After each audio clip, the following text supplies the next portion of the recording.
नमस्कार दोस्तों, स्वागत है आप सभी का हमारे YouTube चैनल आलोक ज्ञान गंगा में। मित्रों, आज जो कहानी मैं आपको सुनाने जा रहा हूँ वो एक औरत की बहुत ही दर्द भरी कहानी है। इससे पहले कि मित्रों आप हमारी कहानी में खो जाएं, अगर आप हमारे चैनल पर पहली बार विजिट कर रहे हैं तो कृपया चैनल को सब्सक्राइब कर लें, बेल आइकन को प्रेस कर लें ताकि इस तरीके की कहानियाँ जो हर रोज़ मैं लेकर के आता हूँ उसका नोटिफिकेशन सबसे पहले आप तक पहुँचे। तो चलिए मित्रों, देर ना करते हुए चलते हैं कहानी की तरफ। राजन और प्रिया उच्च मध्यम वर्गीय परिवार के सफल दाम्पत्य में से एक हैं।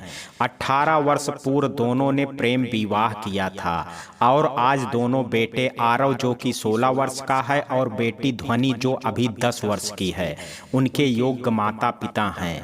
राजन बड़ी सी मल्टीनेशनल कंपनी का सीईओ है, जो पत्नी प्रिया एक सुघड़ हाउसवाइफ है। घर में 2 सदस्य और हैं जो राजन के माता पिता हैं। वो दोनों भी अपने बेटे और बहू से बहुत प्रसन्न हैं, और हों भी क्यों नहीं। आज के युग में माता पिता की हर बात मानने वाला बेटा और एक आवाज पर अपने सभी काम छोड़ करके सास ससुर की सेवा करने वाली बहू बहुत ही भाग्यशाली व्यक्तियों को ही मिलते हैं। एक दिन प्रिया अपनी सहेली के साथ शॉपिंग पर गई थी कि अचानक उसकी एक सहेली पूजा ने कहा कि राजन किसी लड़की के साथ कॉस्मेटिक्स शॉप पर गया है। तुम भी पूजा क्या बोल रही हो? राजन इस वक्त यहाँ कैसे हो सकते हैं? आज उनकी बहुत इंपॉर्टेंट मीटिंग है। प्रिया ने आश्चर्य से कहा। नहीं प्रिया, मैं सच कह रही हूँ, मेरी आंखें धोखा नहीं खा सकती हैं। प्रिया ने ज्यादा पूजा की बातों पर ध्यान नहीं दिया क्योंकि उसे अपने पति पर पूरा भरोसा है। शाम को शॉपिंग करके घर पहुंचने के बाद प्रिया थक तो बहुत गई थी, चाहती थी कि थोड़ी देर आराम कर ले, लेकिन एक गृहिणी के जीवन में यह सुख कहाँ है। अगले ही पल घरवालों की फरमाइशें याद आते ही अपनी ड्यूटी पर हाजिर हो गई और लग गई अपने काम में। अपने सास ससुर और बच्चों को खाना खिला करके उनके जरूरत के सभी काम निपटा करके वो भी खाना खा लेती है, क्योंकि राजन अक्सर रात को देर से घर आता है और ज्यादातर बाहर से ही खा करके आता है। रात को तकरीबन 11:30 बजे राजन आता है। सर्वेंट दरवाजा खोलता है। प्रिया भी किचन में ही रहती है तो खाने के बारे में पूछती है, तो राजन खा कर आया हूँ कह करके सीधे कमरे में चला जाता है। प्रिया भी कुछ देर बाद कमरे में आती है तो देखती है राजन के कपड़े नीचे पड़े हैं, जिसे कल धोने के लिए मशीन में डालने पड़ेंगे, और राजन बाथरूम में नहा रहा है। कपड़े चेक करते समय प्रिया को राजन की शर्ट की कॉलर के नीचे लिपस्टिक का निशान दिखता है और कपड़ों से ही लेडीज परफ्यूम की खुशबू आती है। एक पल के लिए तो प्रिया का पत्नी वाला दिमाग उसे राजन पर शक करने के लिए मजबूर करता है, लेकिन प्रिया राजन का प्रोफेशन जानती है, इसलिए उसे पता है कि उसके पति की महिला क्लाइंट भी होती हैं, जिससे गले मिलते समय लिपस्टिक की निशान लग गई होगी और खुशबू भी रह गई होगी। ऐसा नहीं है कि प्रिया पहले से ही इतनी समझदार थी। शुरू में दोनों के बीच इन्हीं सब चीजों को लेकर के काफी समस्या उत्पन्न होती थी, लेकिन राजन के सब कुछ साफ साफ बता देने के बाद अब प्रिया भी आश्वस्त हो चुकी थी इन सब बातों से। और सबसे बड़ी बात, उसे राजन पर खुद से ज्यादा भरोसा है, जो कभी ऐसा कर ही नहीं सकता है।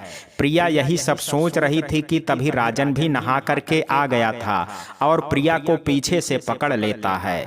क्या बात है प्रिया, आज तो तुम बहुत सुंदर लग रही हो। लगता नहीं है कि तुम 2 बच्चों की माँ हो। बस राजन, अब इतना भी झूठ मत बोलो। शरीर में जहां तहां चर्बी बढ़ गई है, ये साफ बताती है कि मैं 2 बच्चों की माँ हूँ, लेकिन तुम अभी भी उतने ही फिट हो जितने कॉलेज में थे, और तुम अपने ही बच्चों के पापा नहीं बल्कि बड़े भाई लगते हो। मेरी नजरों से खुद को देखो प्रिया, तो तुमसे ज्यादा सुंदर कोई भी नहीं दिखेगी। सच कह रहा हूँ प्रिया, आई लव यू। और प्रिया के गालों पर किस करके राजन गुड नाइट कह करके सोने चला जाता है। और प्रिया कुछ देर राजन की बातों को सोच करके हंसती है और खुद को आईने में देखती है। जब से मेनोपॉज शुरू हुआ है, शरीर थुलथुला सा होता जा रहा है, चेहरे की रौनक भी खत्म हो गई है, लेकिन पति की प्यार भरी बातें सुन करके सुकून बहुत मिला। और सच में जैसा राजन ने कहा, वो खुद को भी आज बहुत सुंदर लग रही थी।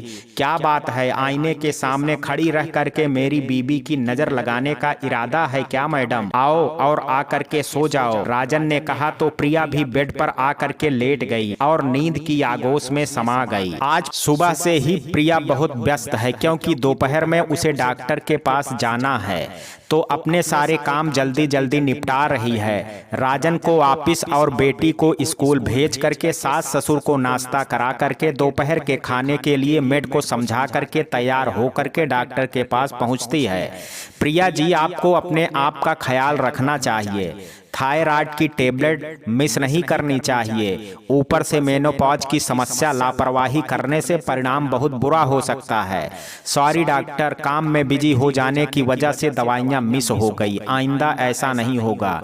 डॉक्टर से सब कुछ समझने के बाद प्रिया पार्किंग में गाड़ी के पास आती है, तो उसे याद आता है कि अपना पर्स तो मैं डॉक्टर की केबिन में ही भूल आई हूँ। तो प्रिया फिर डॉक्टर के केबिन की तरफ जाने लगती है। वहां पहुंचने पर पता चलता है कि डॉक्टर अपनी दूसरी पेशेंट के साथ बिजी है, तो वो बाहर ही इंतजार करने लगती है। अंदर से आ रही आवाजें उसके कानों में पड़ती हैं। आवाज काफी जानी पहचानी सी लगती है। प्रिया को तभी उसकी सहेली का फोन आ जाता है और वह दूसरी तरफ मुंह करके बात करने लगती है। तब तक अंदर की पेशेंट बाहर निकल करके जाने लगती है। प्रिया उसका चेहरा देख लेती है, लेकिन दूसरी औरत उसे नहीं देख पाती है। प्रिया अंदर जा करके अपना पर्स लेती है और डॉक्टर से पूछती है कि डॉक्टर, निशा को क्या हुआ है? तो डॉक्टर उसे बताती है कि वह प्रेग्नेंट है। डॉक्टर की बात सुन करके प्रिया आश्चर्य में पड़ जाती है। आखिर निशा कौन है और उसका प्रिया के साथ क्या संबंध है? क्लिनिक से वापस लौटते हुए प्रिया निशा के बारे में सोचने लगती है।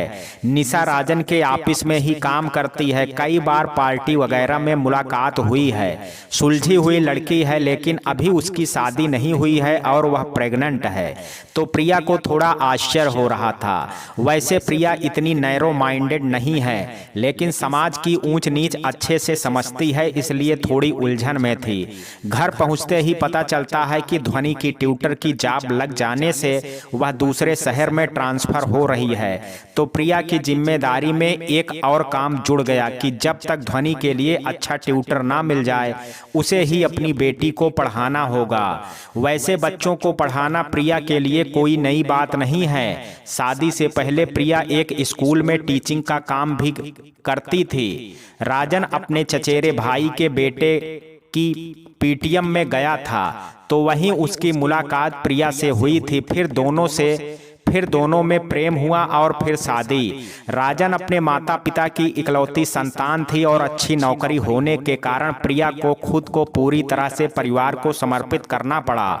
सच कहें तो प्रिया अपने जीवन से खुश है। टीचिंग छोड़ने का उसे कोई अफसोस नहीं है। उसका ये शौक वो अपने बच्चों को पढ़ा करके पूरा कर लेती है। आज राजन 8 बजे ही ऑफिस से घर वापस आ गया था। अमूमन ऐसा होता नहीं है, लेकिन बच्चे, उसके माता पिता और प्रिया बहुत खुश हैं राजन के घर जल्दी आने से। ऐसा कभी कभार ही होता है कि राजन अपने परिवार के साथ डिनर करता है। जब सब लोग साथ में डिनर कर रहे थे तो राजन अपने में ही खोया हुआ था। उसकी माँ बार बार सब्जी लेने को कह रही थी, तो अचानक से जैसे उसका ध्यान टूटा, वो वैसे कहता है, हाँ माँ, आप कुछ कह रही थी? हाँ बेटा, मटर पनीर तेरी पसंदीदा सब्जी है, इसलिए तुम्हें और लेने के लिए पूछ रही थी। नहीं माँ, तबीयत कुछ ठीक नहीं है, कह करके डिनर खत्म करके जब वो अपने कमरे में जाने लगा तो प्रिया ने पूछा कि क्या हुआ? तो राजन ने कहा कि कुछ नहीं, थोड़ा सर दर्द है, रेस्ट करूंगा तो ठीक हो जाऊंगा। प्रिया कहती है कि तुम चलो, मैं 5 मिनट में आती हूँ, सर की मालिश कर दूंगी तो अच्छी नींद आ जाएगी। ठीक है, कह करके राजन कमरे में चला जाता है। प्रिया जल्दी से राजन के पीछे पीछे कमरे में जाती है और ड्राइव से बाम निकाल करके सर की मालिश करने लगती है। थोड़ी देर मालिश होने के बाद जब राजन को अच्छा महसूस होता है तो प्रिया से कहता है, ओ मेरी प्यारी प्रिया, तुम्हारे हाथों में तो जादू है। तुम्हारा हाथ लगते ही सर दर्द गायब हो गया। और हाँ, आज क्लिनिक गई थी तो क्या हुआ? होगा क्या, सब ठीक है। और अपने दिनचर्या की सब बातें एक दूसरे से साझा कर दोनों नींद की आगोश में चले जाते। रात को लगभग बारिश हुई थी, इसलिए सुबह बिल्कुल धुली धुली और साफ सुथरी लग रही थी। प्रिया को बारिश बहुत पसंद है। जब उसकी नई नई शादी हुई थी तब वह और राजन खूब साथ में भीगा करते थे।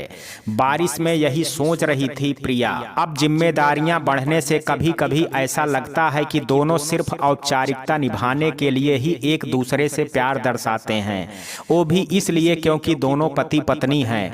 प्रिया को घूमने का भी बहुत शौक था, दोनों एक साथ काफी घूमे भी थे। ऐसा नहीं है कि अब घूमने नहीं जा सकते हैं, लेकिन प्रिया का ही मन नहीं करता है, इसलिए राजन से कई बार इसी टॉपिक पर काफी मनमुटाव भी हो चुका है। आज रविवार है, इसलिए प्रिया ने थोड़ा सोचने का भी समय निकाल लिया है, वरना सप्ताह के 6 दिन उसके पास इतनी भी मोहलत कहाँ होती है कि वह कुछ सोच भी सके। आईने में खुद को निहार रही है। राजन कितनी बार कहते हैं ब्यूटी सैलून जाओ, अपने ऊपर थोड़ा ध्यान दो प्रिया, लेकिन मैं कैसे कहूँ कि मुझे फुर्सत कहाँ है खुद को संवारने की, और आप भी कहाँ पहले की तरह मेरी पल पल तारीफ करते हो।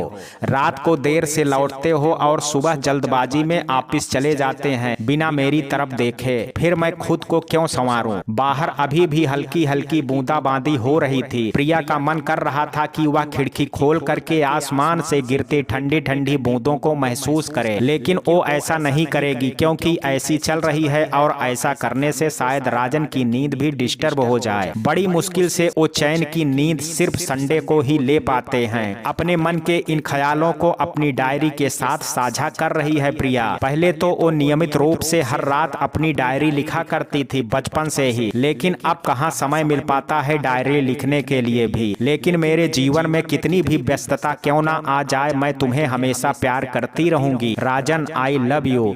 यही अंतिम वाक्य लिख करके प्रिया डायरी लिखना बंद करती है और उसे ड्रेसिंग टेबल के ड्रॉवर में रखती है। आज नाश्ते में प्रिया ने छोले भटूरे बनाए हैं। सास ससुर और बच्चों ने तो बहुत तारीफ की और खुश होकर के नाश्ता किया, लेकिन राजन अधमने तरीके से नाश्ता कर रहा था। प्रिया ने पूछा, राजन नाश्ता क्यों नहीं कर रहे हो, कुछ और बना दूं क्या? ओ प्रिया, मुझे अभी ऑफिस जाना होगा, अभी ही मैसेज आया है इसलिए गुस्सा आ रहा है। आधा नाश्ता कर राजन रेडी होने चला जाता है। प्रिया नाश्ता कर ही रही थी कि तभी उसका मोबाइल बजा, जिस पर ध्वनि के ट्यूटर का नंबर फ्लैश हुआ। प्रिया कॉल उठाती है। Hello hello Priya ji. जी मैम कहिए। नमस्ते प्रिया जी। नमस्ते मैम। जब मैं कल आपके घर आई थी तो ध्वनि के स्टडी टेबल पर मैं एक अपना व्हाइट कलर का एनवेलप भूल गई हूँ, प्लीज आप उसे मेरे पास भिजवा देंगी? बहुत इंपॉर्टेंट डॉक्यूमेंट्स हैं, मैं लेने आ जाती लेकिन समय नहीं है बिल्कुल भी। जी मैम, मुझे एनवेलप मिल गया है, आप फिक्र मत कीजिए, मैं भिजवा दूंगी।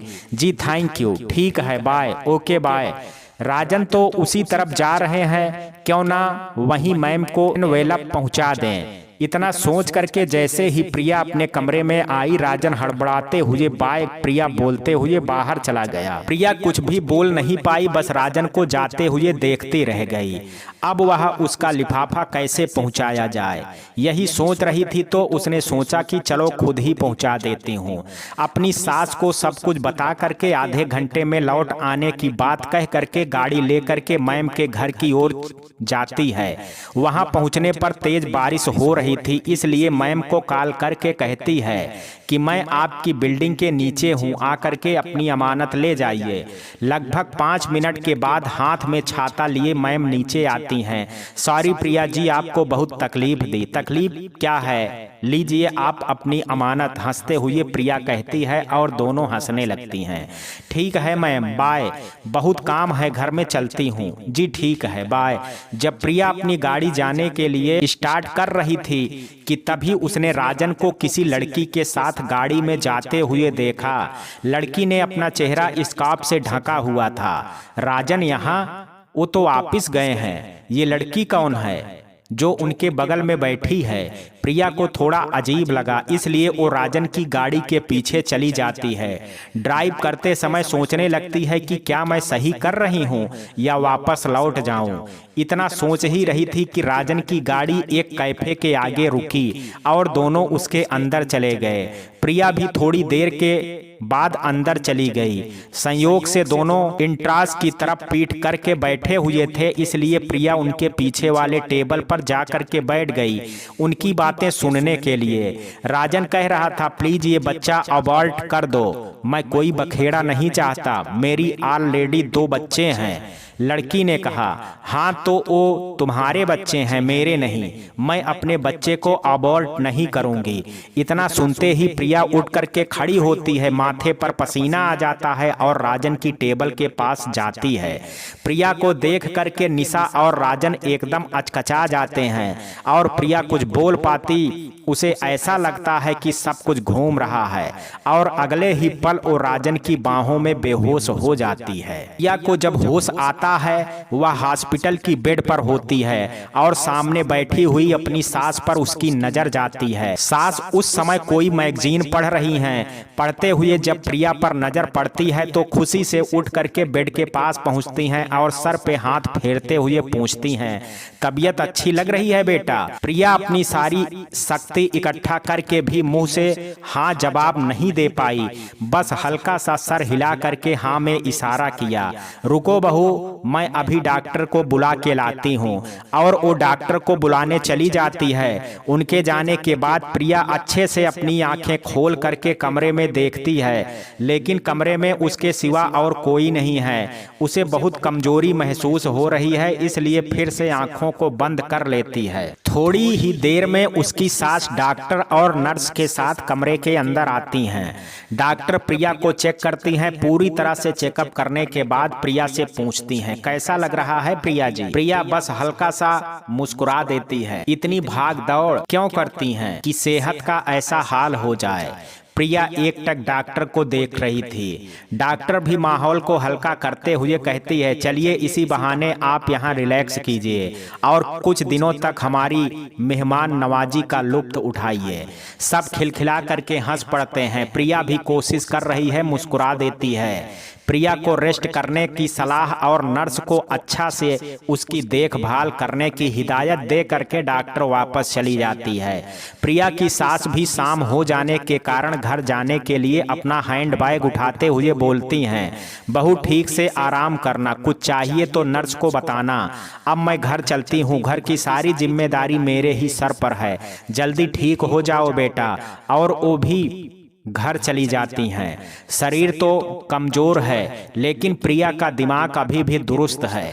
होश में आने के बाद से ही उसकी नजरें सिर्फ राजन को ही ढूंढ रही थी। रात को दवाओं के असर से उसे इतनी गहरी नींद आई थी कि सुबह 8 बजे नर्स के उठाने पर ही उसकी आंख खुलती है। सुबह से दोपहर हो चुकी है, लेकिन प्रिया से कोई भी घर से अभी तक मिलने नहीं आया है। आज प्रिया का थोड़ा अच्छा महसूस हो रहा है तो टेबल पर रखे अपने फोन को उठाती है और लेट करके उसे अनलॉक करते समय उसकी नजर आज की डेट पर पड़ती है, 18 तारीख। इसका मतलब मैं पूरे 1 दिन बेहोश थी और सोचने लगती है, पता नहीं मेरे बगैर घर पर सब कैसे मैनेज हो रहा होगा, बच्चे, मम्मी पापा और राजन कितने परेशान होंगे। यही सब सोच रही थी कि तभी कमरे का दरवाजा खुलता है और उसके दोनों बच्चे कमरे के अंदर आते हैं और अपनी माँ को जोर से गले लगाते हुए कहते हैं, we miss you so much mamma, जल्दी से ठीक होकर के घर आ जाओ। तभी राजन भी कमरे में एंटर करता है और बच्चों को प्रिया को जोर से पकड़े हुए देख करके उन्हें समझाते हुए कहता है, मम्मा अभी बहुत वीक हैं, जब ठीक हो जाएं तब प्यार करते रहना। बच्चे भी अपनी पापा की बात मान करके प्रिया से अलग होते हैं और चेयर पर आकर के बैठते हैं और पिछले दिनों उनके साथ क्या हुआ ये सब बताने लगते हैं। प्रिया बच्चों की बातें सुनते हुए राजन को देखती है तो राजन नजरें नीचे किए हुए बैठा होता है और आधे घंटे के बाद डॉक्टर से मिलकर सब कुछ समझ करके बच्चों को लेकर के घर वापस चला जाता है।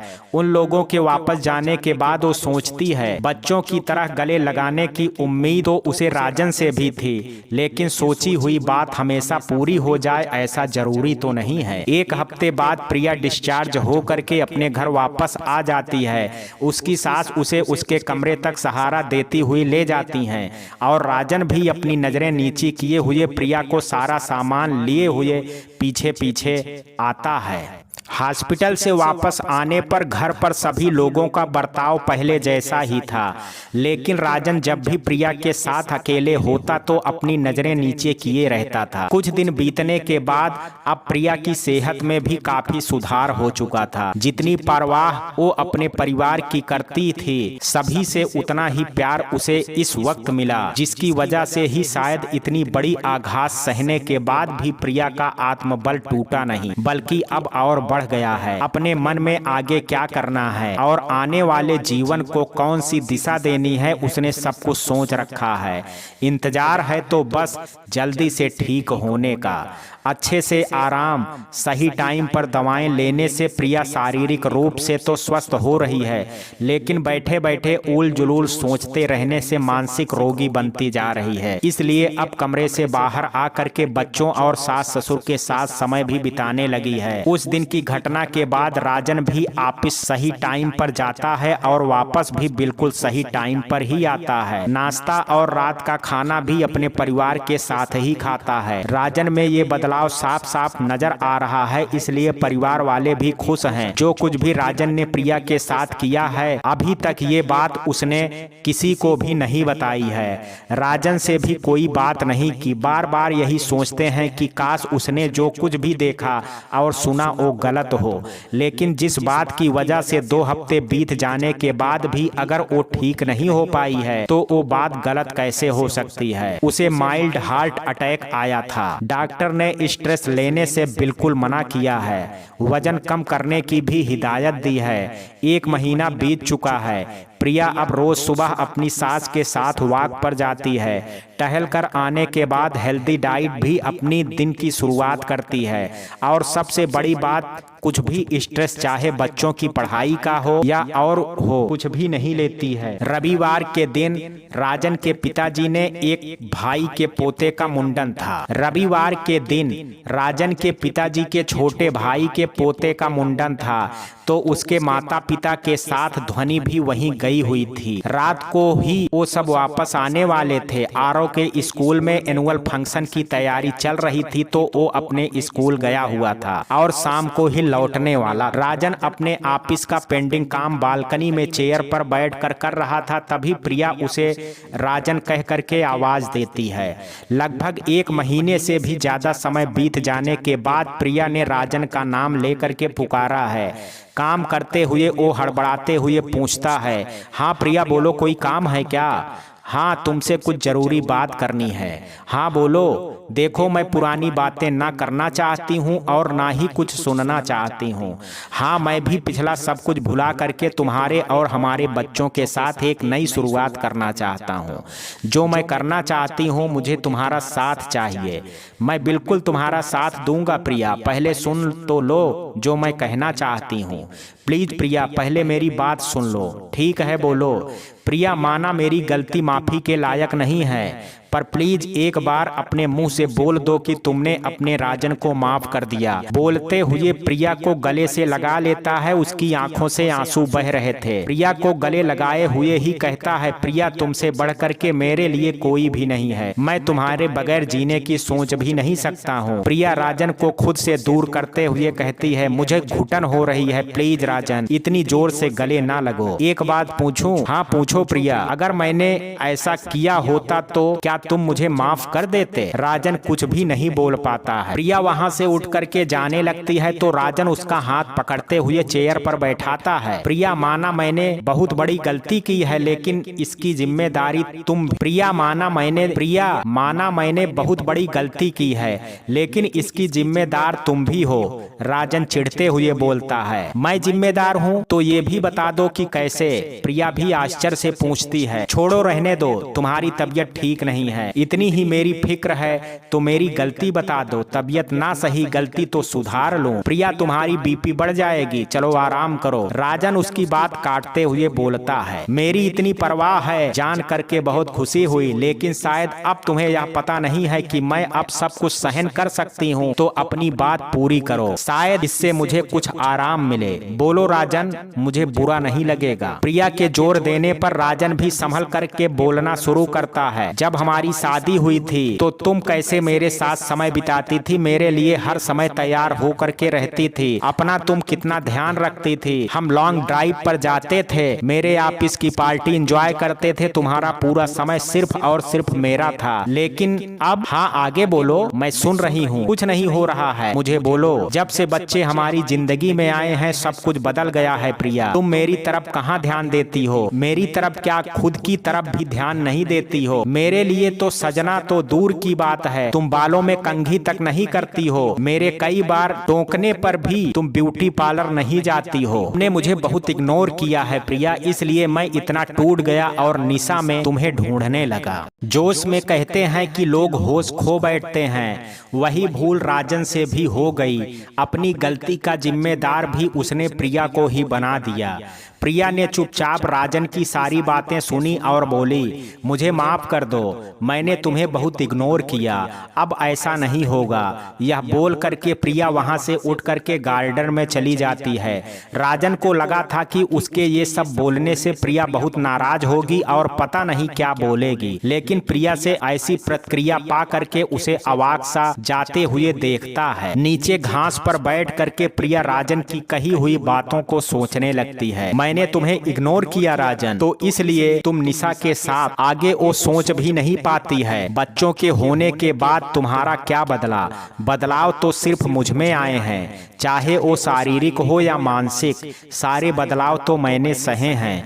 कभी कभी तो खाना खाने का भी समय नहीं होता है, वो तुम्हें नहीं दिखता है, लेकिन बालों में कंघी नहीं की है ये दिखाई देता है। मैंने तुम्हारा परिवार अच्छे से संभाला ये नहीं दिखता है, खुद को नहीं सजाया ये दिख जाता है।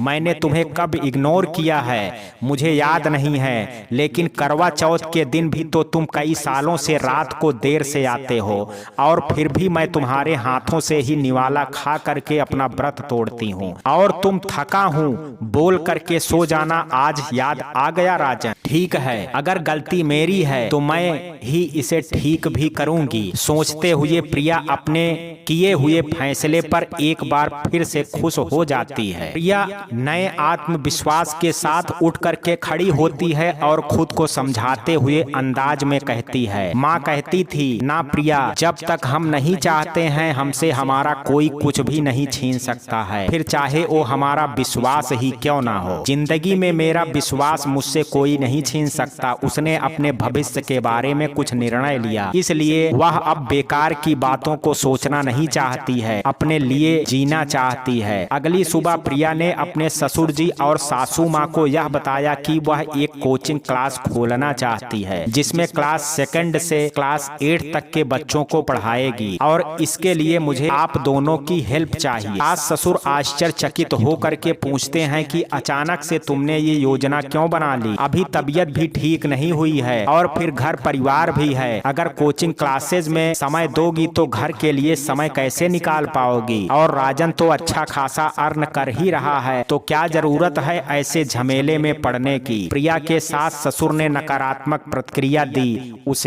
उसने सोचा था कि शायद मम्मी पापा मेरी बात को समझेंगे, लेकिन उनकी बातों को सुन करके वो दुखी नहीं हुई, बल्कि अपने सपनों को साकार करने का इरादा उसने और भी पक्का कर लिया, और उन दोनों को और ज्यादा अपनी बात समझा करके उन्हें और परेशान नहीं करना चाहती थी, इसलिए बातचीत वहीं समाप्त कर दी। कुछ दिन बीतने के बाद प्रिया अपने मायके गई, जो उसके ससुराल से सिर्फ 4 किलोमीटर ही दूर है। अपने माता पिता के मृत्यु के 2 साल के बाद प्रिया आज पहली बार आ पाई है, क्योंकि घर के काम काज से उसे फुर्सत ही नहीं मिलती थी, और मम्मी पापा के जाने के बाद उसका उस घर में मन भी नहीं लगता था, इसलिए प्रिया यहाँ नहीं आती थी। प्रिया के एक बड़े भाई हैं जो उससे पूरे 12 साल के बड़े हैं। चूंकि प्रिया का जन्म उसके माता पिता के अधिक आयु में ही हुआ था, इसलिए अपने पेरेंट्स की बहुत लाडली थी, और बड़े भाई की भी तो जान रही है। मुझसे कोई बात निकलने से पहले ही भैया उसकी सारी फरमाइशें पूरी कर देते थे, जिसे याद करके उसके होंठों पर मुस्कान तैर जाती है कि तभी घर का दरवाजा खुलता है, उसकी भाभी दूसरी तरफ होती हैं। प्रिया उनके पैर छूने के बाद गले से लिपट जाती है। खुश रहो लाडो, अपने भाई भाभी भाभी की याद नहीं आती? भाभी ने आंखों में आए आंसुओं को छुपाते हुए पूछा। आती है ना भाभी, बहुत याद आती है, इसलिए चली आई आपसे मिलने, प्रिया ने खुश होते हुए कहा और घर के अंदर जाते ही जोर जोर से दादा दादी को आवाज देने लग जाती है। लाडो, तेरे भैया बाहर गए हैं तुम्हारी पसंदीदा मिठाई लाने के लिए।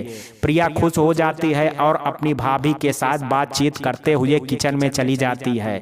प्रिया के भाई एक उच्च सरकारी कर्मचारी हैं और दूसरे शहर में रहते हैं। छुट्टियों में ही यहाँ आ पाते हैं और खुद ही प्रिया के ससुराल जा करके उससे मिल आते हैं। बेटी और बेटा दोनों ही सेटल हो चुके हैं और वो दोनों भी अलग अलग शहरों में रहते हैं। लगभग 15 मिनट के बाद प्रिया के भाई प्रमोद जी उसके मनपसंद खाने की चीज़ों को लेकर के घर में पहुँचते हैं। प्रिया दौड़ते हुए बच्चों की तरह भाई के गले लग जाती है। भैया, आपने इतनी तकलीफ क्यों उठाई? मैं क्यों कोई मेहमान हूँ क्या? थोड़ा सा नाराजगी जताते हुए बोलती है। मेहमान ही तो हो लाडो, माँ पिताजी के गुजरने के पूरे 2 साल के बाद आई है तू यहाँ। भैया ने भी प्यार भरा उलाहना देते हुए कहा। कह तो यही रह जाऊं, कहो तो यहीं रह जाऊं भैया आपके पास हमेशा के लिए, प्रिया ने मजाक में कहा। चल, भाई का दिल रखने के लिए इतना भी झूठ मत बोल, भाभी ने किचन से कहा। लेकिन प्रिया के हाव भाव देख करके और बातें सुन करके बड़े भाई की अनुभवी आंखों को यह समझते देर नहीं लगी कि लाडो जरूर किसी परेशानी में है और बचपन से अपनी मन की बातें मन में ही दबा करके रखने की आदत है, इसलिए कुछ बताएगी नहीं, मुझे ही संभल करके पूछना पड़ेगा। सब हाल में सोफे पर आकर के बैठते हैं। लो लाडो, मिश्रा जी की कचौड़ी तुम्हारी पसंदीदा, भाभी ने कचौड़ी की प्लेट प्रिया को थमाते हुए कहा। नहीं भाभी, मैं ये नहीं खा सकती हूँ, कचौड़ी की प्लेट नीचे रखते हुए प्रिया बोली। क्यों नहीं खा सकती? तुम्हारे भैया तुम्हारे लिए ही लाए हैं, कम से कम एक तो खाओ, भाभी का दिल रख लो लाडो, भैया बोले। नहीं भैया, मैं नहीं खा सकती, डॉक्टर ने मना किया है, तला हुआ और तेल मसाले वाला खाने से परहेज करना है मुझे। अच्छा ठीक है, तो तू फल खा ले, भाभी ने बोला। हाँ, ये खा लूंगी, प्रिया हंसते हुए बोलती है। प्रिया आई तो है अपने भैया भाभी से अपने मन की बात शेयर करने, लेकिन कुछ समझ नहीं आ रहा है कि शुरुआत कैसे करे। उधर भैया भी समझ गए हैं कि प्रिया कुछ परेशानी में है, तो वो भी यही सोच रहे हैं कि कैसे पूछने की शुरुआत करें। प्रिया नाश्ता करने के बाद छत के ऊपर चली जाती है। टहलते हुए आसपास लगे हुए पेड़ पौधों को देखती है, जिन्हें वह बचपन से जानती है। आज भी बिल्कुल वैसे हैं, लेकिन शायद वह बदल गए हैं। थोड़ी देर के बाद प्रिया को नीचे बुलाने के लिए उसके भैया आते हैं। लाडो, लाडो क्या कर रही हो अकेले? लगता है अपने दादा से बात करने का मन नहीं है, इसलिए अपने मन की बात इन बेजुबानों से कर रही हो। नहीं नहीं दादा, ऐसी कोई बात नहीं है, नीचे थोड़ी घुटन सी हो रही थी इसलिए ऊपर चली आई, अब वापस ही जा रही थी। आपने क्यों तकलीफ की? चलिए दादा, अब ऊपर आ ही गया हूँ तो थोड़ी देर यहीं ही बैठ जाता हूँ तुम्हारे साथ। लाडो, आओ बैठो। प्रिया का हाथ पकड़ करके उसके दादा उसे रखी चेयर पर बैठने का इशारा करते हैं। अब बताओ लाडो, घर पर सब कैसे हैं? सब एकदम ठीक है दादा, आरव और ध्वनि अच्छे से पढ़ाई कर रहे हैं। हाँ दादा, ध्वनि तो अब 5th क्लास में है, तो अब हिसाब से उसकी पढ़ाई ठीक चल रही है। आरव मेरा बहुत ही समझदार बच्चा है, मेडिकल करनी है इसलिए दिन रात नीट के एग्जाम की प्रिपरेशन में लगा रहता है। खाना खाने के लिए भी मुझे उसे याद दिलाना पड़ता है। हंसते हुए प्रिया जवाब देती है। वाह तुम्हारे बच्चे, वाह तुम्हारे दोनों बच्चे ही तो बहुत होशियार हैं, और होंगे भी क्यों नहीं, अपने मामा पर जो गए हैं, दादा ने मजाकिया लहजे में कहा। हाँ बिल्कुल ठीक कह रहे हो दादा, हंसते हुए बोलती है प्रिया। माँ पिताजी की तबीयत ठीक है? हाँ दादा, दोनों ठीक हैं। मम्मी जी तो मेरे साथ रोज सुबह वॉक पर जाती हैं और मुझसे भी तेज चलती हैं। वाह, यह तो बहुत अच्छी बात है। दादा खुश होते हुए बोलते हैं। राजन से तो आज सुबह ही बात हुई है मेरी, तो उनके बारे में सब उन्हीं से जान ली और अपनी भी बता दी। राजन का नाम सुन करके प्रिया बस हूँ बोल करके जवाब देती है और गंभीर हो जाती है। अच्छा अब ये बताओ, मेरी छोटी बहन कैसी है? क्या अभी भी नाक बहती है उसकी? यह बोल करके प्रिया के दादाजी मुस्कुराने लगते हैं। दादा चिढ़ाते हुए प्रिया को बोल, दादा चिढ़ते हुए प्रिया बोलती है और दोनों आंखों में आंसू छलक जाते हैं। यह देख करके दादा समझ जाते हैं कि बहन को कोई दुख है जो वह उनसे बांट नहीं पा रही है, इसलिए बात को ज्यादा कुरेदना उन्हें ठीक नहीं लगता है। हंसते हुए माहौल को हल्का बनाने के उद्देश्य से कहते हैं, इतनी बड़ी हो गई हो, 2 बच्चों की माँ हो और दादा के इतने छोटे से मजाक के लिए इतने महंगे आंसू बर्बाद कर दिए। और अपने हाथों से प्रिया के आंसू पोंछ देते हैं। अब चलो नीचे मेरी रोदरू बहन, और हाथ पकड़ करके नीचे लेकर के चले जाते हैं। प्रिया किचन में चली जाती है जहां उसकी भाभी खाना बना रही थी कि तभी दादा आवाज लगाते हैं, मेरा चश्मा कहाँ है, मिल नहीं रहा है, कविता जरा ढूंढो तो।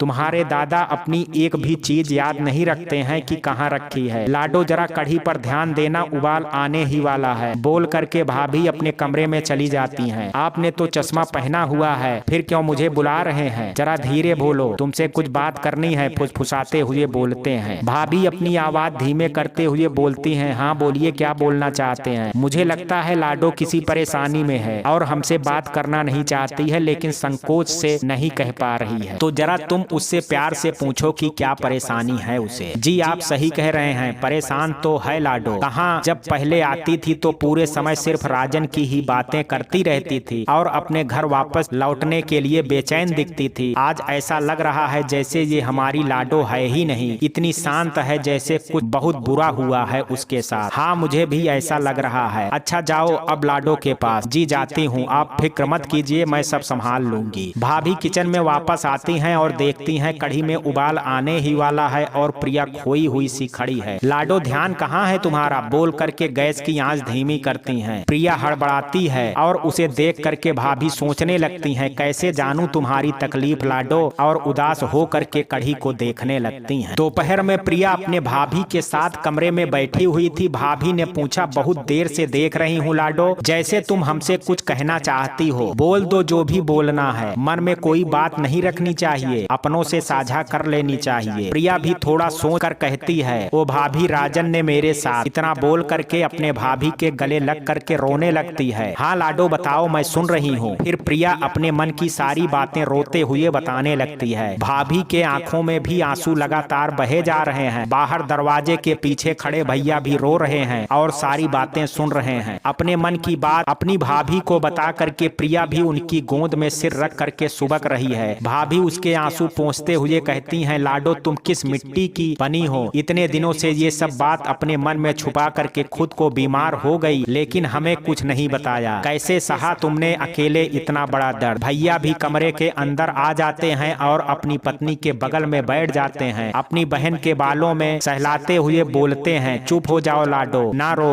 और उसके आंसू पोंछते हैं। प्रिया भी उठ करके बैठ जाती है। दादा मैं नहीं रो रही हूँ, लेकिन ये आंसू नहीं रुक रहे हैं। क्या मेरी बहन इतनी कमजोर है जो इन आंसुओं से हार जाए, और उसके आंसुओं को हाथ से पोंछते हैं। काफी देर तक सब चुप थे। चुप्पी तोड़ते हुए भैया बोलते हैं, तो लाडो आगे के लिए तुमने क्या सोचा है। दादा मैंने तो सोचा है उसमें आपका साथ चाहिए। हाँ बोलो तो सही, मैं हर परिस्थिति में तुम्हारा साथ दूंगा। दादा मैं आर्थिक रूप से सक्षम होना चाहती हूँ। अपने कोचिंग क्लास की योजना अपने दादा को बताने लगती है। आइडिया तो तुम्हारा बहुत बढ़िया है। राजन और घर के सभी लोग से बात कर ली है तुमने? मम्मी पापा से तो कर ली, राजन से करना ही नहीं चाहती। मम्मी पापा ने साफ साफ मना कर दिया है, लेकिन इस बार मैं उनकी सुनना नहीं चाहती। दादा दोनों मुझसे नाराज हो जाएंगे चलेगा, लेकिन राजन की सच्चाई बता करके मैं उन्हें टूटते हुए नहीं देख पाऊंगी। राजन से डिवोर्स नहीं लूंगी क्योंकि बच्चों पर बुरा असर होगा हमारे अलग होने से, लेकिन साथ भी मैं नहीं रह पाऊंगी मैं राजन के, इसलिए खुद को बिजी करना चाहती हूँ, अपने पैरों पर फिर से खड़ा होना चाहती हूँ। क्या आप दोनों मेरा साथ दोगे? हम बिल्कुल तुम्हारा साथ देंगे लाडो, दोनों एक साथ बोल उठते हैं। कोचिंग क्लास के लिए जगह ढूंढी है तुमने? नहीं दादा, उसके लिए ही तो आपसे मिलने आई हूँ। अपने दोस्त मोहन भैया से मेरी बात करवा दीजिए ना, रेंट पर कोई प्रॉपर्टी मिल जाएगी तो बहुत अच्छा होगा। प्रिया रेंट के चक्कर छोड़ो, मेरी बात सुनो, हमारे घर पर ही तुम कोचिंग क्लास क्यों नहीं शुरू कर देती हो? वैसे भी हम लोग साल में एक बार ही तो आ पाते हैं, वो भी घर को देखने के उद्देश्य से ही। रिटायरमेंट के बाद तो हम दोनों अपने बेटे के साथ ही पुणे में रहने वाले हैं। तुम यहाँ रहोगी तो हमें कोई फिक्र भी नहीं रहेगी। बोलो क्या कहती हो लाडो? मना मत करना, अपने दादा के प्रस्ताव को मानने के अलावा उसके पास दूसरा कोई विकल्प नहीं है, इसलिए राजी हो जाती है। ठीक ठीक है लाडो,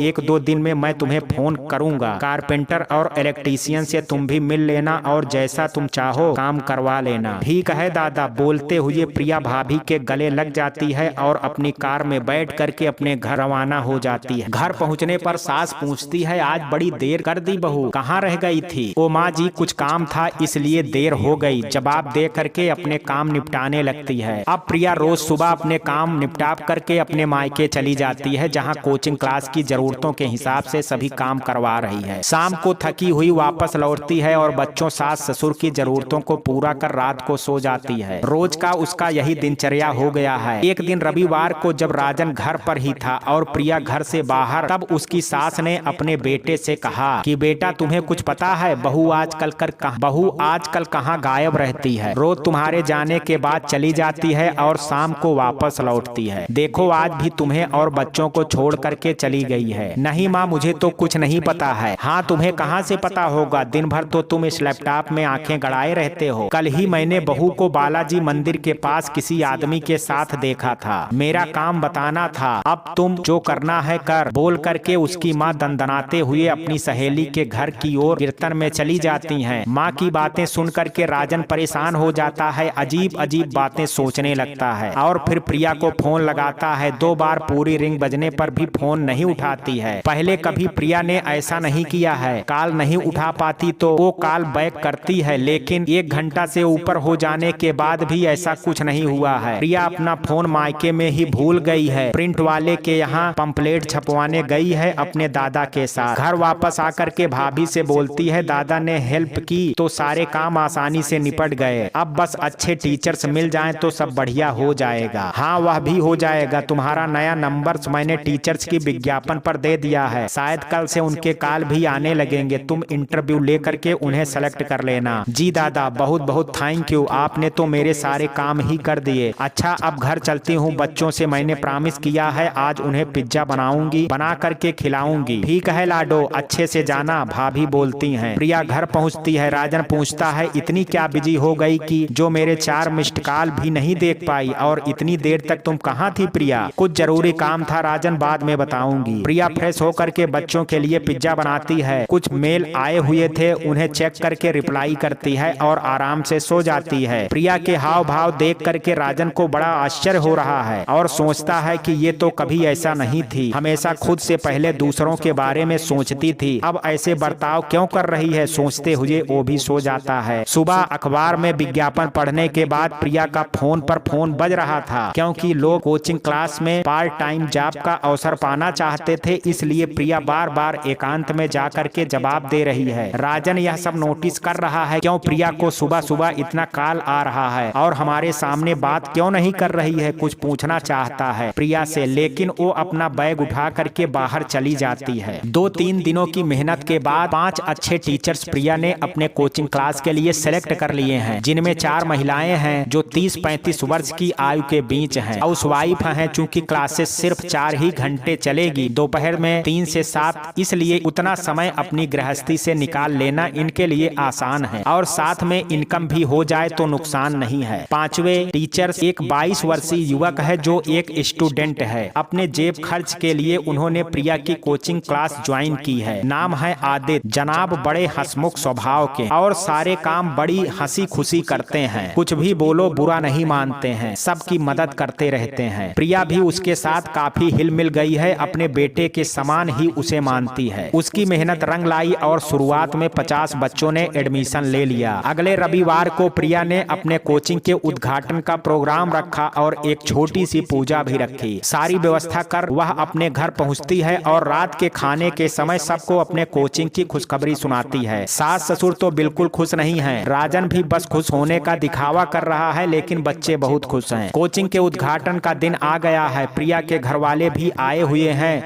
सब कुछ अच्छे से निपट गया, लेकिन सासू माँ को आदित्य का व्यवहार अच्छा नहीं लग रहा था, क्योंकि सारे काम वही कर रहा था और उनकी बहू भी काफी हंस करके उससे बातें कर रही है, तो उन्हें बहुत बुरा लग रहा था। प्रिया की कोचिंग क्लास अच्छी रफ्तार से चल पड़ी है। 4 महीने में ही 300 से ज्यादा स्टूडेंट हो गए हैं। टीचिंग स्टाफ की संख्या में भी बढ़ोतरी हुई है, लेकिन उसके कोचिंग का सबसे शानदार टीचर आदित्य ही है। उसकी मेहनत से ही इतने कम कम समय में कोचिंग का इतना नाम और सम्मान बढ़ा है।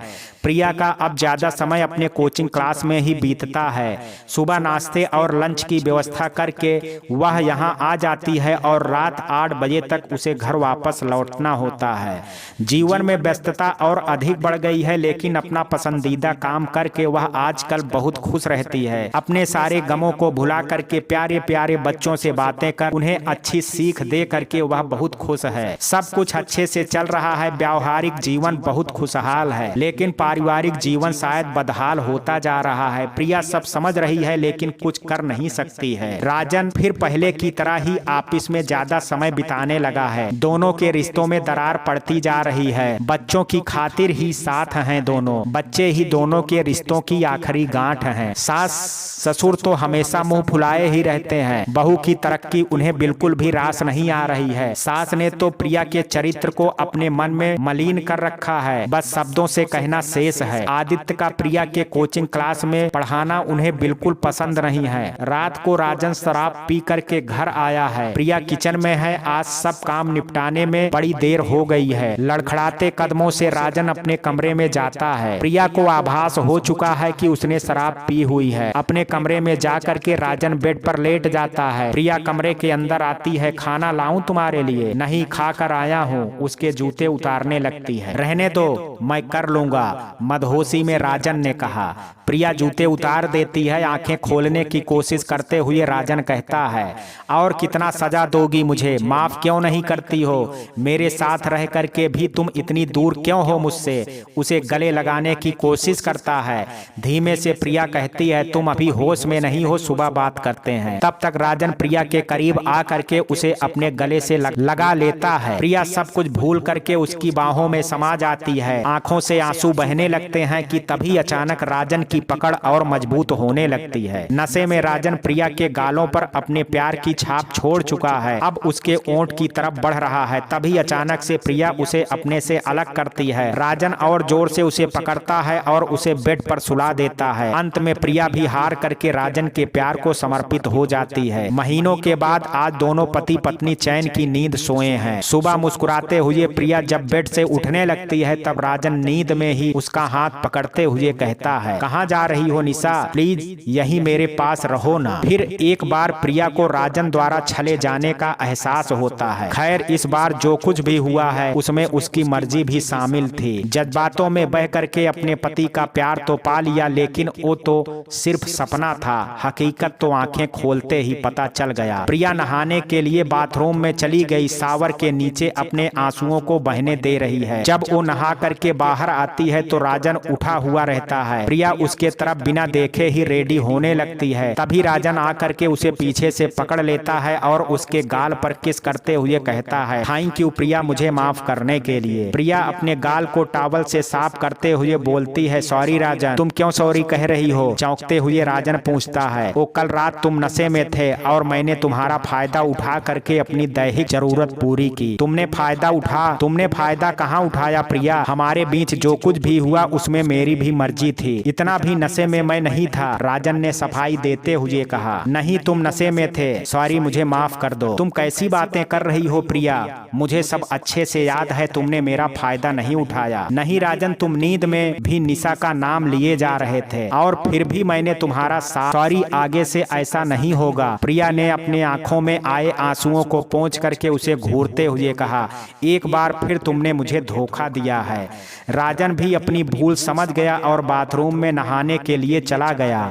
प्रिया का मन बहुत उदास था। फिर भी नाश्ता तैयार कर सबको खिला करके अपनी बेटी ध्वनि के साथ उसके स्कूल पीटीएम के लिए पहुंचती है। ध्वनि की क्लास टीचर उसकी बहुत तारीफ करती हैं। प्रिया को भी उसकी पढ़ाई पर ध्यान देने के लिए बधाई देती हैं। स्कूल से निकल करके प्रिया कोचिंग जा रही है। अब वह थोड़ी ठीक है। सुबह से उसका चेहरा उतरा हुआ है, लेकिन बच्चों की वजह से उसे खुशी मिल जाती है। प्रिया के दोनों बच्चे उसके जीवन में जब से आए हैं, उसे तब से किसी भी चीज की कमी का एहसास नहीं होता है। अगर अगर परेशान भी होती है तो बच्चों के लिए हमेशा खुश रहने की कोशिश में लगी रहती है। कोचिंग क्लास के सारे काम खत्म करके घर आती है, सबको खाना खिला करके बच्चों को सुला करके अपने कमरे में जाती है। 1 बज गए हैं लेकिन राजन अभी तक नहीं आया है। प्रिया ऊँघते हुए उसी का इंतजार कर रही है। 1 बज गए हैं लेकिन राजन अभी तक नहीं आया है। प्रिया ऊँघते हुए उसी का इंतजार कर रही है, उससे कुछ जरूरी बातें करनी है। लगभग आधे घंटे के बाद कमरे का दरवाजा खुलता है और राजन अंदर आता है। प्रिया को आहट मिलती है तो चौंक करके जागती है। आ गए, तुमसे कुछ बात करनी है।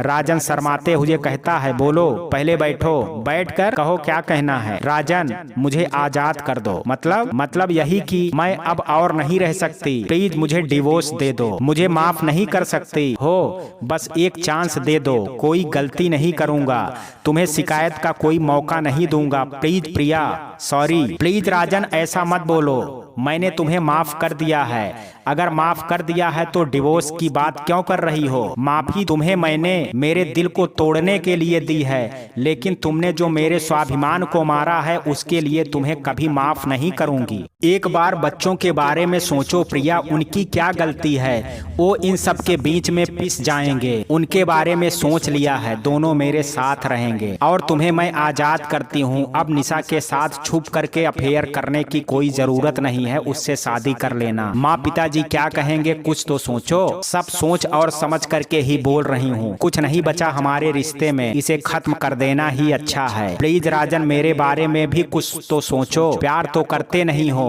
क्या मुझ पर दया भी नहीं आती है? मैं खत्म हो रही हूँ, जो बचा है उसे रहने दो, मुझे आजाद कर दो। ठीक है प्रिया, जो तुम्हें चाहिए मैं दे दूंगा, लेकिन बदले में मुझे भी कुछ चाहिए। क्या चाहिए? तुम्हारी माफी। कर दिया तुम्हें माफ, ठीक है, तुम्हें भी मुझसे आजादी मिल जाएगी। बोल करके राजन बाथरूम में फ्रेश होने चला जाता है। अगले दिन दोनों अपने अपने कामों पर जाते हैं। शाम को राजन जल्दी आ जाता है। प्रिया भी किचन के काम निपटा रही है। प्रिया अपने कमरे में आती है तो राजन कहता है, सारी तैयारियां कर ली है मैंने तुम्हारी आजादी की। Thank you. प्रिया बोलती है, सुन लो कहो। राजन प्रिया के पास आकर के बैठता है। मैंने लॉयर से बात कर ली है, डिवोर्स पेपर जल्द ही बन जाएंगे। बस हमें ये बात माँ पिताजी और बच्चों से छुपानी होगी। तुम और बच्चे इसी घर में रहोगे। मैं माँ पिताजी को अपने साथ बंगलोर लेकर के चला जाऊंगा। मैं वहीं शिफ्ट हो जाऊंगा। 2-3 महीने मुझे वहाँ सेटल होने में लग जाएंगे। तब तक माँ पिताजी यहीं रहेंगे तुम्हारे पास। फिर मैं उन्हें अपने साथ लेकर के चला जाऊंगा। लेकिन हमें ये नाटक करने होंगे कि हम साथ हैं और काम की वजह से मैं दूसरे शहर में सेटल हुआ हूँ और तुम अपने काम और बच्चों की पढ़ाई के लिए यहीं रहोगी। ठीक है? राजन बंगलोर में अपने काम को व्यवस्थित कर 3 महीने के बाद दिल्ली लौटता है। माँ और पिताजी को बताता है कि अब हम लोग को वहीं रहना है। बच्चे और प्रिया यहीं रहेंगे क्योंकि बच्चों की पढ़ाई के लिए उन्हें यहीं अपनी माँ के साथ रहना पड़ेगा। राजन की माँ ध्यान से सारी बातें सुनती हैं, फिर बोलती हैं, अकेले बहू और बच्चों के बगैर हम कैसे रह सकते हैं? उन्हें भी अपने साथ ले चलो, वरना हमें भी यहीं रहने दो। प्रिया भी किचन में उनकी बातें सुन रही थी। बाहर आकर के उसने कहा, नहीं माँ जी, बच्चे यहाँ अच्छे से सेटल हैं। अनजान जगह जाने से कहीं वो डिस्टर्ब ना हो जाएं, इसलिए उनका यहीं रहना ठीक है। और मैं तो हूँ ही उनके साथ। आप और राजन बिल्कुल चिंता ना करें, मैं सब संभाल लूंगी। इसी बात की चिंता है बहू कि तुम बच्चों के साथ रहोगी। मतलब माँ जी, अब मतलब जाने भी दो। अब बता दीजिए क्या चिंता होगी? अगर बच्चे मेरे साथ रहेंगे। मेरा मुंह मत खुलवाओ, जाने दो बहू। नहीं माँ जी, आप बता सकती हैं, मैं सुन लूंगी। मतलब यही है कि तुमने ही मेरे बेटे को ऐसा उल जुलूल आइडिया दिया होगा। हम लोग दूसरे शहर चले जाएं और तुम यहाँ अपनी मर्जी की करो। अपनी मर्जी की मैं क्या करूँगी माँ जी? प्रिया चौंकते हुए पूछती है। जो तुम अभी कर रही हो, सासू माँ चिढ़ते हुए बोलती हैं। अभी क्या कर रही हूँ? मुझसे नहीं बोला जाएगा बहू, रहने दो। माँ जी, इतना कुछ तो आपने बता ही दिया, अब ये भी बता दीजिए। राजन अपनी माँ को चुप रहने के लिए बोलता है, लेकिन उसकी माँ आवेश में कह जाती हैं, मुझे सब पता है उस आदित्य के साथ तुम्हारा कैसा रिश्ता है। प्रिया ने भी अपने जीवन में आघात उसी से पाया था जिसे उसने टूट करके चाहा था। तो अब ऐसी बातों से उसे कोई फर्क नहीं पड़ता है। वो गर्व से अपनी सास को कहती है कि मुझे आप जैसी ओछी सोच वालों की बातें बताने की जरूरत नहीं है कि मेरे और आदित्य के बीच में क्या रिश्ता है। आप जो सोच रही हैं वही है। अब आप खुश हो गईं। अभी भी आपकी खुशी के लिए ज्यादा इम्पोर्टेंट है, बोल करके अपने कमरे में चली जाती है। राजन भी अपनी माँ पिताजी की साफ साफ बता देता है कि आप दोनों को मेरे साथ ही चलना होगा। बच्चे और प्रिया यहीं रहेंगे, मुझे उन पर पूरा विश्वास है। वो हमारे बच्चों की परवरिश अच्छे से करेगी। 2 दिनों के बाद तीनों बंगलोर चले जाते हैं। बच्चे और प्रिया यहीं रह जाते हैं। प्रिया और राजन ने यही निर्णय लिया कि हमारा रिश्ता जो खत्म हो चुका है वो बच्चों को सही समय आने पर ही बताना है। तब तक वैकेशन में कभी बच्चे तो कभी राजन ही एक दूसरे से मिलने चले जाएंगे। 12 साल बीत चुके हैं। राजन को शादी का कार्ड मिला है। एड्रेस दिल्ली का है तो फटाफट खोल करके पढ़ता है। उसके बेटे आरव की शादी का कार्ड है। नम आंखों से पूरे कार्ड को पढ़ता है। उसे देख उस दिन को याद करता है जब आज से 4 साल पहले प्रिया से अलग होना और अलग होने के कारण उसने आरव को बताई थी। तब वह इतना नाराज हुआ था कि आपने मेरी मम्मा के साथ ऐसा कैसे किया, जवाब दीजिए। और राजन के पास कोई जवाब नहीं था। उस दिन से लेकर के आज तक दोनों में कोई बातचीत नहीं हुई है। लगता है ये कार्ड भी प्रिया ने ही भेजा है। छोटी बेटी ध्वनि भी अपने पिता से बात नहीं करती है। उसका यही मानना है कि जब आपने मम्मा जैसी प्यार करने वाली पत्नी को धोखा दे दिया तो आप पर कोई कैसे भरोसा कर सकता है। पापा, मम्मा का दुख आपको तब महसूस होगा जब कोई आपकी बेटी के साथ ऐसा करेगा। तब अपनी बेटी के मुंह पर हाथ रख दिया था राजन ने। बिल्कुल ऐसा सोच करके भी वो कांप गया था। ये सारी बातें वो सोच ही रहा था कि तभी अपनी पीठ पर अपनी माँ का स्पर्श उसे महसूस होता है। क्या देख रहे हो बेटे, माँ हमारे आरव की शादी है। प्रिया ने कार्ड भेजा है, हम सभी को बुलाया है, आप चलोगी? हाँ मैं जरूर चलूंगी, अपने पोते की शादी में खुश होते हुए कहती हैं। दिल्ली पहुंच करके आरव की हल्दी की रस्म चल रही है। प्रिया बहुत व्यस्त है। उसके भैया उसे थोड़ी देर आराम से बैठने को कहते हैं, लेकिन प्रिया मना करती है। हाथ पकड़ करके अपने पास बिठा लेते हैं। अपनी पत्नी को जूस लाने के लिए कहते हैं। दादा मैं नहीं बैठ सकती हूँ, बहुत काम बाकी है। थोड़ी देर तो बैठ जा लाडो, सारे काम हो जाएंगे। ठीक है दादा, आपको मुझसे कुछ कहना है क्या? हाँ लाडो, यही कहना चाहता हूँ कि मुझे तुम पर गर्व है। इतनी बड़ी मुसीबत आने पर भी तुम टूटी नहीं, बल्कि और मजबूत बन करके सबका सामना किया। खुद पैरों पर खड़ी हुई, अपने बेटे को डॉक्टर बनाया, बेटी को भी MBBS करा रही हो। सभी कामों को कितनी आसानी से तुमने निपटा लिया। तो ये छोटे छोटे काम तो चुटकियों में कर लोगी। थोड़ा अपनी सेहत का भी ख्याल रखो। हाँ मम्मा, मामा जी ठीक कह रहे हैं, हेल्थ का ख्याल रखना बहुत जरूरी है। बोलते हुए ध्वनि अपनी मामी के साथ आती है, अपनी माँ को जूस पिलाती है। ठीक है, मेरी माँ बोलते हुए प्रिया जूस पी लेती है। यह नज़ारा राजन खड़े हुए देख रहा है, जो अभी अभी शादी में शामिल होने के लिए आया है। काश अपने बच्चों को प्यार मेरे नसीब में भी होता, पर मैंने सब कुछ अपने हाथों से ही बर्बाद कर दिया। राजन तुम कब आए? चौंकते हुए प्रिया पूछती है। बस अभी ही आया हूँ, राजन जवाब देता है। राजन की माँ अपनी पोती के पास जाती हैं, उसे प्यार से गले लगाती हैं। प्रिया भी उनके पैर छूती है तो उनकी आंखों में आंसू आ जाते हैं। मन ग्लानि से भर जाता है कि गलत मेरा बेटा था और कीचड़ मैंने तुम पर उड़ाई थी, फिर भी तुम सब कुछ चुपचाप सह गई, उफ तक नहीं किया तुमने। तुम कितनी महान हो और मैं कितना नीच सोचती हूँ। प्रिया को गले लगा लेती हैं। आरव और ध्वनि अपने दादी के आने पर जितने खुश थे उतने ही नाराज राजन के आने से थे। लेकिन प्रिया ने सारी परिस्थिति संभाल ली थी। वो भी अपनी माँ की खुशी के लिए कुछ भी कर सकते थे। राजन अपने ही बेटे की शादी में बेगानों के समान था, लेकिन प्रिया उसे ऐसा महसूस होने नहीं दे रही थी। शादी आराम से संपन्न हो गई। दूल्हा दुल्हन घर आ चुके हैं। शाम को रिसेप्शन है। स्टेज पर दूल्हा दुल्हन खड़े हैं। तभी सरकारी गाड़ी गेट के पास आकर के रुकती है। 2 बंदूकधारी पुलिसकर्मी गाड़ी से बाहर निकलते हैं। उनमें से एक गाड़ी का दरवाजा खोलता है, जिसमें से जिले के डीएम और उनकी पत्नी बाहर निकलती हैं और स्टेज की तरफ जाने लगते हैं। रास्ते में प्रिया से भेंट होती है तो डीएम साहब झुक करके प्रिया के पैर छू लेते हैं। उनकी पत्नी भी उनका साथ देती हैं और अपनी पत्नी से कहते हैं, ये मेरी दूसरी माँ है। आज मैं जो कुछ भी हूँ इन्हीं के मार्गदर्शन की वजह से हूँ। खुश रहो आदित्य बेटा, खुश रहो बहू, मेरी वजह से नहीं बहू, तुम्हारा पति अपनी मेहनत से इस मुकाम पर पहुंचा है।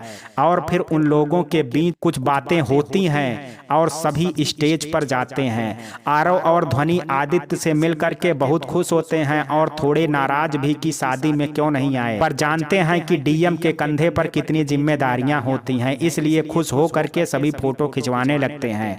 राजन और उसकी माँ दूर से ये नज़ारा देख रहे होते हैं। दोनों को अपनी अपनी भूल आज समझ आ गई है।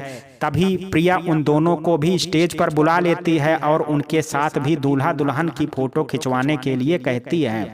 सब लोग फोटोज खिंचवाने का आनंद लेते हैं। रिसेप्शन के बाद प्रिया अपने बेटे बहू को उनके दादा जी का आशीर्वाद लेने को कहती है, जो अब इस दुनिया में नहीं हैं। इसलिए दोनों दादाजी के तस्वीर के नीचे दिया जला करके उनका आशीर्वाद लेते हैं। फिर प्रिया उन दोनों को नई जिंदगी की शुरुआत करने से पहले यही आशीर्वाद देती है कि चाहे कुछ भी हो जाए, दोनों कभी भी एक दूसरे का विश्वास मत तोड़ना, और जब कभी भी लगे कि हमारे बीच कुछ दूरियां आ रही हैं तो एक दूसरे से अपने मन की बात जरूर करें। दोनों अपनी मां का आशीर्वाद पा करके अपने कमरे में चले जाते हैं। सब काम निपटा लेने के बाद प्रिया थोड़ी देर लॉन में टहलने लगती है। तभी राजन उसके पास आता है, जो कल बंगलोर वापस जाने वाला है। प्रिया, मुझे तुमसे कुछ बात करनी है। हाँ राजन बोलो, मुझे माफ कर दो। फिर से ये क्या बात लेकर के बैठ गए तुम राजन? सो जाओ। सो जाऊंगा अगर तुम्हारी माफी मिल जाएगी तो। प्लीज प्रिया, मुझे माफ कर दो ताकि मैं भी तुम्हारी तरह चैन से सो सकूं, अपने बच्चों से पहले जैसा प्यार पा सकूं। मुझे नींद आ रही है, सुबह बात करते हैं। प्लीज प्रिया, सब कुछ माफ करके मेरे पास वापस आ जाओ ना। मैं सुधर गया हूँ, निशा से भी डिवोर्स ले चुका हूँ, मुझे तुम्हारी जरूरत है। प्लीज सब कुछ भूल जाओ ना। प्लीज राजन जाओ, अब मुझसे ऐसा कुछ नहीं होगा। मैं बहुत खुश हूँ। मेरा प्यार तुम थे, हो और रहोगे, लेकिन तुम्हारा प्यार मैं नहीं थी। मेरी जगह तुमने किसी और को दे दी, जो मैंने भुला दिया। लेकिन मैं ये कभी नहीं भूल सकती कि ये सब तुमने तब किया जब तुम्हें किसी चीज की कोई कमी नहीं थी। बस थोड़ी सी खुशी पाने के लिए तुमने मुझे जीवन भर का दर्द दे दिया। बोलते हुए प्रिया घर के अंदर जाने लगती है। राजन, मुझे माफ कर दो, बोलता हुआ गिड़गिड़ाता रहता है। प्रिया फिर से पीछे मुड़ने की भूल नहीं करती है। तो मित्रों, ये कहानी आपको कैसी लगी? आप अपनी राय मुझे कमेंट बॉक्स में जरूर दीजिएगा। वीडियो अगर पसंद आया हो तो वीडियो को लाइक, शेयर और चैनल को सब्सक्राइब करना ना भूलें। कल मिलते हैं एक नई कहानी के साथ। तब तक के लिए जय हिंद, जय भारत।